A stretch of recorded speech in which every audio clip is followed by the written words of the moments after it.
Hello, আজকে আমরা 239 এ কোর্সের gender differences, social status, poverty and quality improvement in schools এই টপিক সম্পর্কে আলোচনা করব। অর্থাৎ এই যে gender difference, social status, poverty, quality improvement, এইগুলো তো এক একটা আমাদের বর্তমান শিক্ষাক্ষেত্রে বিরাট চ্যালেঞ্জ, তাই তো। তো এই চ্যালেঞ্জগুলোকে ওভারকাম করার জন্য বিদ্যালয় বা স্কুলের কি ভূমিকা সেই সম্পর্কে আমরা জানব। তো চলো প্রথম স্লাইডে আমরা দেখে নিই কী আছে। ইন্ট্রোডাকশনে এই যে দেখো লেখা আছে যে gender difference, social status, poverty আর কি factors affecting access to quality education. অর্থাৎ গুণগত মানের জন্য এগুলো হচ্ছে একটা কি ফ্যাক্টর। এখানে কি করছে না, school play a critical role in addressing this challenges and improving educational outcome. এডুকেশনের যে আউটকামটাকে পাওয়ার জন্য স্কুলের কিন্তু একটা বিরাট বড় ভূমিকা রয়েছে। আজকে আমি যে প্রেজেন্টেশন করছি এর মেন অবজেক্টিভটা কি আমরা দেখে নিই। কী আছে দেখো, to explore the impact of this factors on education and discuss how school can derive positive change. আবার সেই একই কথা বলা আছে যে স্কুল কিভাবে এই ধরনের যে বাস্তব সমস্যাগুলো, জ্বলন্ত সমস্যাগুলো রয়েছে, এখানে কিভাবে সে গুরুত্বপূর্ণ ভূমিকা পালন করবে। নেক্সট স্লাইডে আমরা দেখি। দেখো, জেন্ডার ডিফারেন্স ইন এডুকেশন একটা কি ইস্যুস। প্রথম আমরা জেন্ডার ডিফারেন্স যেহেতু টপিকে ছিল, সেই জন্য প্রথম স্লাইডে আমরা জেন্ডার ডিফারেন্স সম্পর্কে জানব। যে gender bias in access to education আর স্টিরিওটাইপ অ্যাফেক্টিং সাবজেক্ট চয়েস। আমরা স্কুলে দেখি জেন্ডার বায়াসভাবে হয়। এই যে অনেক সময় বলা হয় না, এই তুই মেয়েদের মতো কাঁদবি না, মানে এই যে কান্না, মানে কান্না জিনিসটা যেন শুধুমাত্র মেয়েদের সঙ্গেই যায়, মেয়েদের সঙ্গেই সম্পৃক্ত। এই জন্য যে কোনো ছেলেও যদি কাঁদে আমরা কিন্তু বলে দিই মেয়েদের মতো ভ্যাভ্যা করে কাঁদছে, ঠিক আছে। আবার কি subject choice, science stream, science মানে খুব কঠিন জিনিস, অত্যন্ত বুদ্ধিমানের ব্যাপার, আর যেহেতু ছেলেরা খুব বেশি বুদ্ধিমান সেই জন্য সায়েন্স পড়ার যোগ্য শুধুমাত্র ছেলেরাই। তো এটাও একটা ভয়ঙ্কর স্টিরিওটাইপ। এই স্টিরিওটাইপ থেকেও কিন্তু আমাদের বেরিয়ে আসতে হবে। অর্থাৎ সায়েন্স, আর্টস এগুলো কোনো ব্যাপার নেই, ছেলে মেয়ে যে কেউ নিতে পারে। ওই জন্য দেখো নিচে লেখা আছে কি, রোল অফ স্কুল। এই যে বাধাটা দিলাম, বাধাটা ছিল, এই বাধাটা থেকে বেরিয়ে আসার জন্য রোল অফ স্কুল, বিদ্যালয়ের কি ভূমিকা, promote gender equality through inclusive policies. তারপরে কি আছে, encourage equal participation in all subject and activities. অর্থাৎ ইকুয়াল পার্টিসিপেশনের সুযোগ কিন্তু সব সাবজেক্ট, সমস্ত অ্যাক্টিভিটিতে ছেলে মেয়ে নির্বিশেষে, যে কোনো জেন্ডার নির্বিশেষে সকলকেই কিন্তু সমান সুযোগ দিতে হবে। Next, social status. সোশ্যাল স্ট্যাটাসের ক্ষেত্রে কী হয়, a children from higher social classes often have better access resource. যারা একটু হাই ক্লাস থেকে আসে তারা বেটার রিসোর্স পাবে, আর লোয়ার সোশ্যাল যারা একটু নিম্নবিত্ত পরিবার থেকে আসে তারা এই অপরচুনিটিগুলো পায় না, তারা ডিসক্রিমিনেশন মানে বৈষম্যের শিকার হয়। এটা হচ্ছে সমস্যা। আবার একইভাবে স্কুলের ভূমিকাটা কী আছে দেখে নিই, provide scholarship and financial add.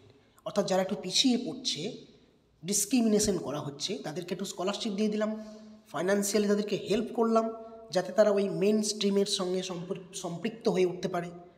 দ্বিতীয় কী আছে, ক্রিয়েটিভ ইনক্লুসিভ এনভায়রনমেন্ট। অর্থাৎ এমন একটা এনভায়রনমেন্ট স্কুলকে সৃষ্টি করতে হবে যাতে সকলে মিলে একসাথে ছাতার তলায় এসে শিক্ষা গ্রহণ করতে পারে। তারপরে কি আছে দেখো, পভার্টি অ্যান্ড এডুকেশন চ্যালেঞ্জ। এটাও একটা বড় চ্যালেঞ্জ, যে দারিদ্রতা, যে lack of access to basic resources. Basic resources একটা বেসিক রিসোর্স, স্কুলে পড়ার জন্য মোবাইল, বড় বড় গেজেট ইত্যাদি, এগুলো তো এক্সট্রা অর্ডিনারি। একটা স্কুলে পড়ার জন্য বেসিক রিসোর্স কী কী দরকার হয়? বই, খাতা, ইউনিফর্ম, একটা খাবার, পেট পুড়ে খাবার, এইটা দরকার হয়। অনেকে কিন্তু ভারতবর্ষে এটাও ঠিকমতো পায় না, আর এর ফলে কী হয়? Higher drop out rate. যেহেতু ওগুলো পাচ্ছে না, সেই জন্য পড়ে কী হবে? সেই জন্য সে ড্রপ আউট হয়ে যায়। কিন্তু আবার এখানে বিদ্যালয়ের ভূমিকা, কী ভূমিকা চলো দেখে নিই। রোল অফ স্কুল কী আছে? ইমপ্লিমেন্ট ফ্রি মিল প্রোগ্রামস, যেটা মিড ডে মিল প্রোগ্রাম চলছে। তাহলে এই যে পেটে খাওয়ার দায়ে যে লোকে ছেড়ে চলে যাচ্ছে স্টুডেন্টরা, সেই খাবারটা যদি আমি স্কুল থেকে প্রোভাইড করে দিই, তাহলে তাদের অন্তত সেই ভাবনাটা ভাবতে হবে না। আরেকটা কী আছে? যে partner with NGO and government programs to support low income families. যে বিভিন্ন এনজিও এবং যে গভর্নমেন্ট বিভিন্ন ইনিশিয়েটিভ নিচ্ছে যাদের লো ইনকাম, তাদের কাছে যদি একটা দাঁড়ানো যায়, তাহলে তারা তাদের ছেলে মেয়েদেরকে পড়াতে আরও বেশি উৎসাহিত বোধ করবে। নেক্সট স্লাইড কী আছে? যে কোয়ালিটি ইমপ্রুভমেন্ট ইন স্কুল, কি এরিয়াজ টু ইমপ্রুভমেন্ট। এর টিচার ট্রেনিং, এই যে সবগুলো ঠিক হলো, এবার দেখা গেলো যাকে নিয়ে আমি এই সমস্ত কিছু করছি, অর্থাৎ বিদ্যালয়, সেই বিদ্যালয়েই কোনো কিছু নেই, তাহলে সেই বিদ্যালয়েরটাকে ভালো গুণগত মানসম্পন্ন হতে হবে। সেই জন্য কী করতে হবে না, teacher training, quality teacher provide করতে হবে। কোয়ালিটি টিচার প্রোভাইড করে শুধু থেমে থাকলে হবে না, সেই টিচার দিকে প্রপার ট্রেনিং দিতে হবে। আর কি করতে হবে?